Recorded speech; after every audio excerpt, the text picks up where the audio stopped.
اعوذ باللہ من الشیطان الرجیم، بسم اللہ الرحمن الرحیم۔ ناظرین السلام علیکم۔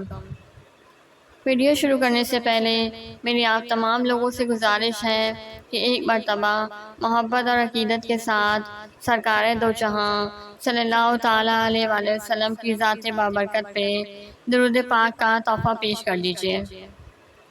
اللہم صلی علی محمد وعلی آل محمد کما صلیت علی ابراہیم وعلی آل ابراہیم انک حمید مجید۔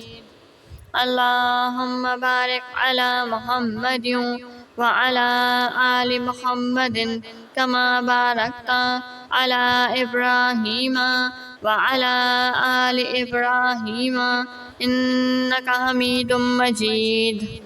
طب نبی صلی اللہ علیہ وآلہ وسلم۔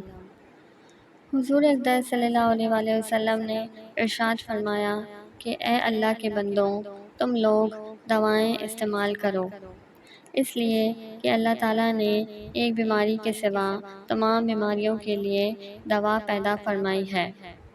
لوگوں نے عرض کیا کہ یا رسول اللہ صلی اللہ علیہ وآلہ وسلم، وہ کون سی بیماری ہے جس کی کوئی دوا نہیں ہے؟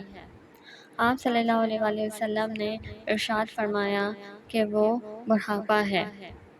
حضرت عبداللہ بن عباس رضی اللہ تعالیٰ عنہ نے روایت کی ہے کہ حضور صلی اللہ علیہ وآلہ وسلم نے فرمایا کہ تم لوگ جن جن طریقوں سے علاج کرتے ہو ان میں سب سے بہتر 4 طریقہ علاج ہیں۔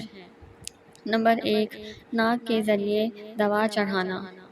نمبر 2، منہ کے کسی ایک جانب سے دوا پلانا۔ نمبر 3، کسی عضو پر پچنا لگوا کر خون نکلوا دینا۔ نمبر 4، جلاب لینا۔ بعض دوائیں خود حضور صلی اللہ علیہ وآلہ وسلم نے استعمال فرمائی ہیں اور بعض دواؤں کے اوصاف اور ان کے فوائد سے اپنی امت کو آگاہ فرمایا ہے۔ ہم یہاں ان میں سے چند دواؤں کا تبرکاً اگلی ویڈیو میں ذکر فرمائیں گے انشاءاللہ۔